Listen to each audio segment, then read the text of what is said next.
Hi, this is Professor Sarah, and I'm going to show you how to upload an assignment in Moodle.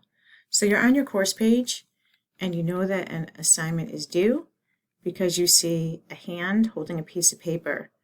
So for Thursday's coursework assignment, you have something due on 8/27. You're going to click it.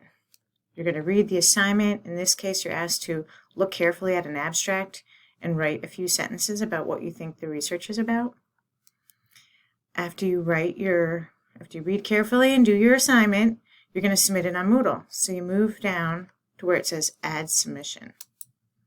Once you click on that, you can drag your assignment and put it here, or you can, I believe you can press one of these and upload, let's see, from your computer. I always drag and drop. Then you want to save changes and it will upload.